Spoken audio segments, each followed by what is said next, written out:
Good morning বন্ধুরা, আমি আবার একটা ভিডিও নিয়ে চলে এসেছি। আর তোমরা যে একটু আগে দেখলে যে মটর ভেজাচ্ছি, ওটা হচ্ছে মানে আগামীকালের সন্ধেবেলা আমি ভিজিয়ে দিচ্ছি। মানে সারা রাত ভিজলে মটরটা খুব একটা সিটি দিতে হয় না আর কি, 2-4টে দিলেই হয়ে যায়, আর না হলে খুব শক্ত থাকে।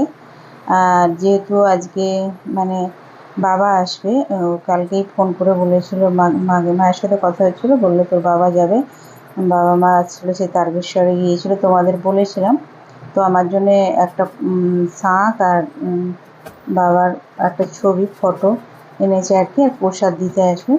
তো যাই হোক, বাবা তো কিছু খাবে না, নিরামিষ। তো যখন কালকে ফোন করে বলেছে তখনই আমি বাজারে চলে গিয়েছিলাম, গিয়ে কিছু ফল এনেছিলাম বাবার জন্য, তারপরে সাবু এনেছিলাম, বাতাসা এনেছিলাম। বা মা বললো যে শুধু সাবু দিলেই বাবা হয়ে যাবে। তো যাই হোক, বাবা চা খেতে ভালোবাসে, কিন্তু এত গরমে বলে বাবা বললো না থাক, আর চা খাবো না, প্রচণ্ড গরম। তো আমাদের বাড়ি আসতে একটি লঞ্চ বেরোতে হবে, নাজিরগঞ্জ লঞ্চ। তো যেহেতু বাবা সন্ন্যাস করেছে, তা খালি পায়ে আসতে হয়। যাই হোক, বাবা ওখানে থেকে 8টায় বেরিয়েছিল। তো আর আর এখানে আসতে 11টা, সাড়ে 11টা, মানে 3 ঘন্টা লাগবে। গাড়ি যদি ঠিক মতো পাই তো 3 ঘন্টা লাগবেই, আর গাড়ি যদি না পাই তাহলে তোমার 3.5 ঘন্টা এরকম। তো আমি মাকে আবার সকালে ফোন করেছিলাম যে বাবা বেরিয়েছে, বললো হ্যাঁ 8টার সময় বেরিয়েছে, তাহলে 8, 9, 10, 11, 11টার সময় পৌঁছে যাবে। সেই জন্য আমি আর কি সকাল সকাল উঠে সব বাড়ির কাজকর্ম করে, তার আগের দিন বললাম সব ফল কিনে এনেছি, আর সাবুটাও সকালে আমি ভিজে দিয়ে দিয়েছি। আর দেখো, সিঁড়ি টিড়ি আমি ঝাড় দিয়ে সে মুছে নেবো।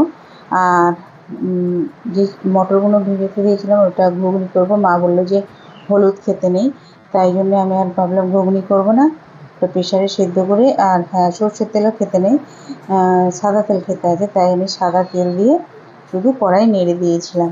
তো বাবা সেটাও খেলো না, বাবা বলে না খাবো না।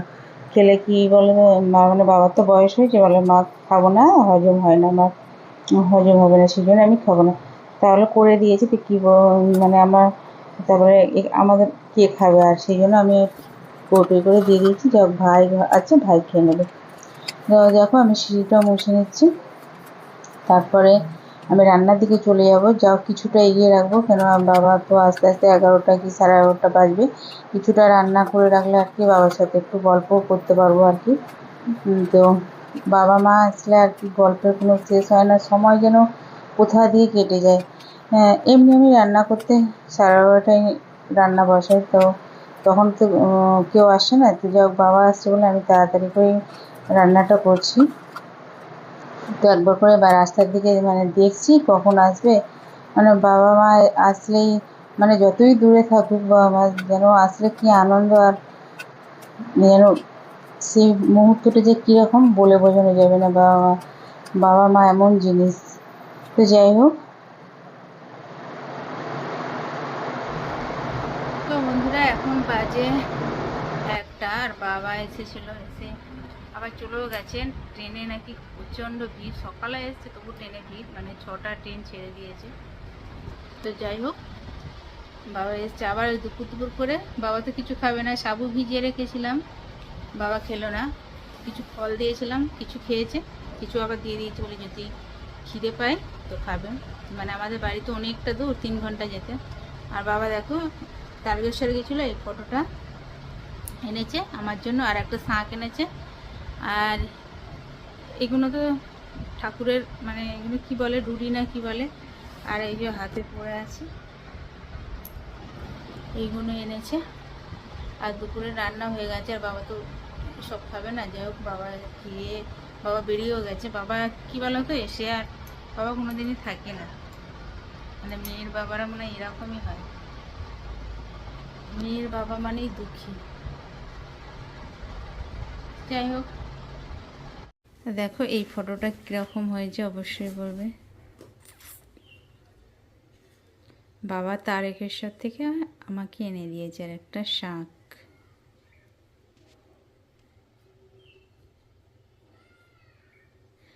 আমার অনেক দিনের শখ ছিল এরকম একটা বড় ফটো রাখবো ঠাকুরের কাছে, মানে আমাদের ঘরে যেখানে ঠাকুর আছে ওখানে রাখবো।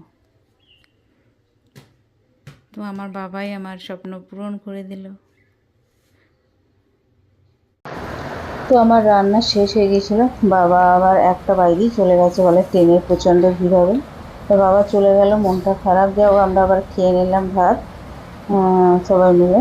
তারপরে বাসনও মেজে নিলাম। তো বাসনও মাজছি, মনটা খুব খারাপ, মানে ভালো লাগছে না আর কি, মানে আসে না আসলে আর কি মনটা খুব খারাপ হয়ে যায়।